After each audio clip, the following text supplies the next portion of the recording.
Om Swastiastu.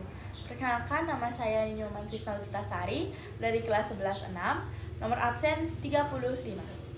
Di sini saya akan membahas artikel mengenai tantangan ideologi Pancasila di era digitalisasi, yang sudah disiapkan beberapa pertanyaan yang akan saya bahas kali ini. Pertanyaan pertama yaitu, apa yang dibahas dalam artikel tersebut? Artikel tersebut membahas tentang beragam tantangan Pancasila sebagai ideologi negara Indonesia di era digital.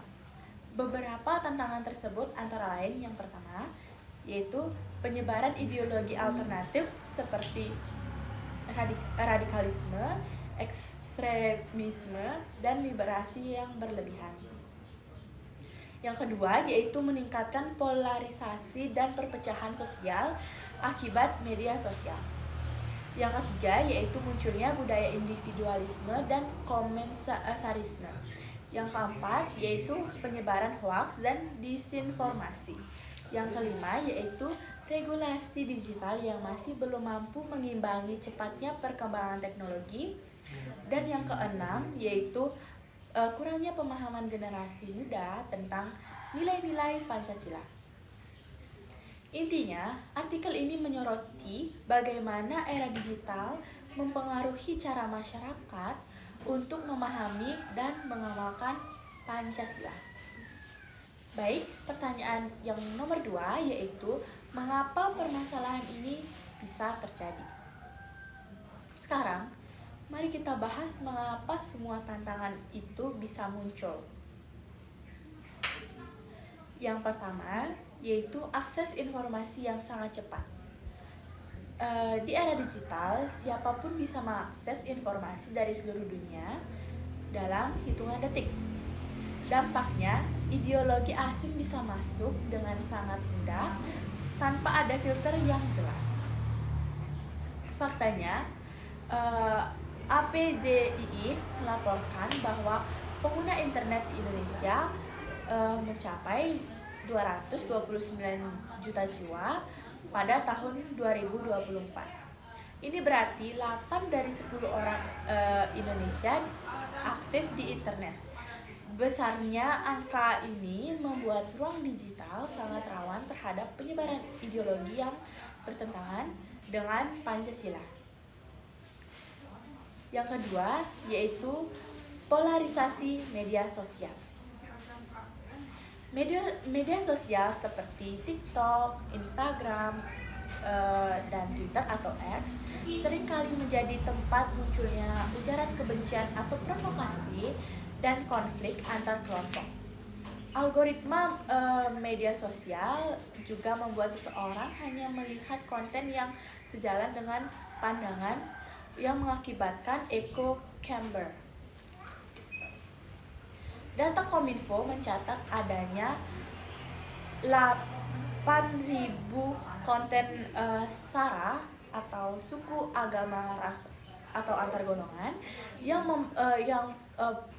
provokatif dan intoleran dalam kurun 3 tahun terakhir.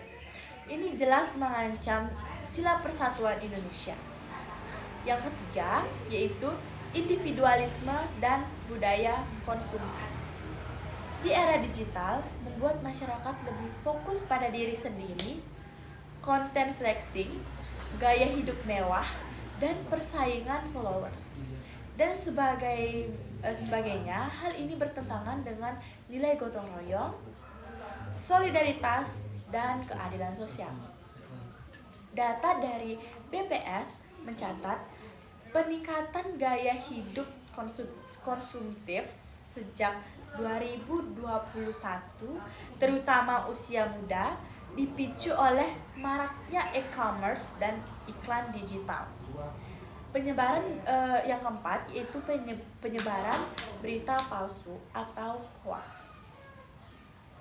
Hoax mudah menyebar karena orang yang memforward pesan tanpa memeriksa kebenarannya. Faktanya yaitu Kominfo telah menemukan lebih dari 11.000 hoax sejak 2018 yang mayoritasnya berkaitan dengan politik, pandemi, dan isu SARA, yaitu suku, agama, ras, dan antar golongan. Hoax mampu memecah belahkan masyarakat dan merusak kepercayaan terhadap lembaga negara. Yang kelima, yaitu regulasi digital yang tertinggal.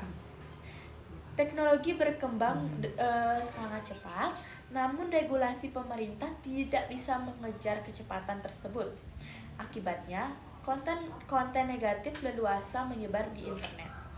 Yang keenam, yaitu minimnya pemahaman Pancasila oleh generasi muda.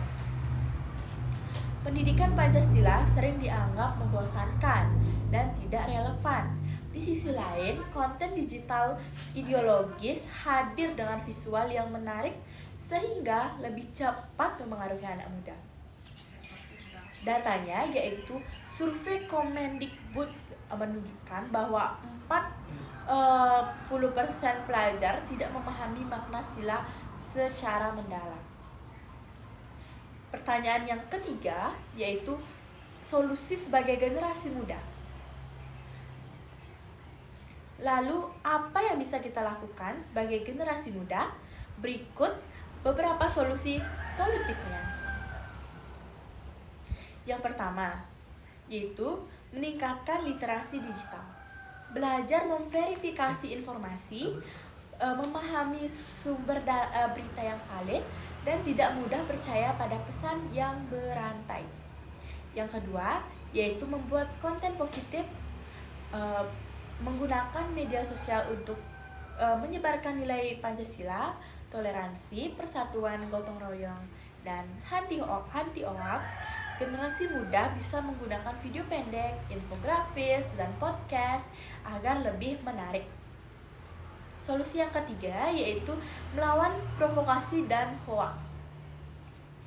Jika menemukan konten yang tidak benar atau berbahaya, laporkan melalui fitur report yang ada di media sosial atau channel pengaduan Kominfo. Seperti sikap pasif yang hanya memperbesar masalah yang ada.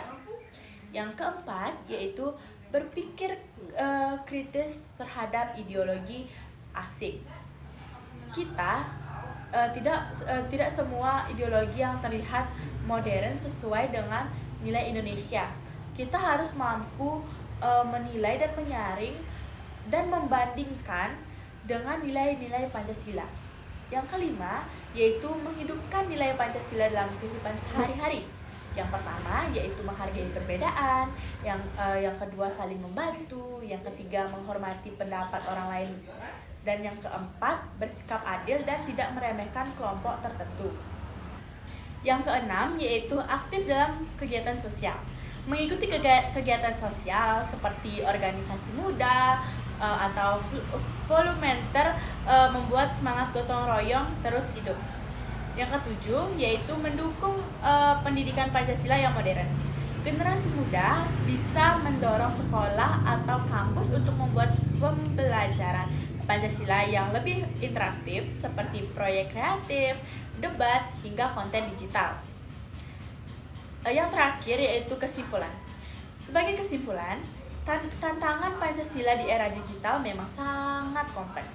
Masuknya ideologi asing, polarisasi, media sosial, meningkatnya individualisme, maraknya hoaks, serta lemahnya pemahaman generasi muda adalah ancaman nyata bagi kekokohan Pancasila. Namun, tantangan besar ini bisa dihadapi jika seluruh masyarakat, terutama generasi muda, berperan aktif hingga meningkatkan literasi digital, menyebarkan konten positif, menggunakan media sosial secara bijak, serta mengamalkan nilai Pancasila dalam kehidupan nyata. Kita dapat memastikan bahwa Pancasila tetap relevan dan menjadi pedoman hidup bangsa Indonesia. Era digital bukanlah ancaman, justru menjadi peluang besar untuk memperkuat Pancasila melalui kreativitas dan semangat generasi muda. Sekian dari saya untuk pemaparan artikelnya. Jika saya ada salah kata, mohon dimaafkan. Saya ucapkan terima kasih. Om Santi Santi Santi Om.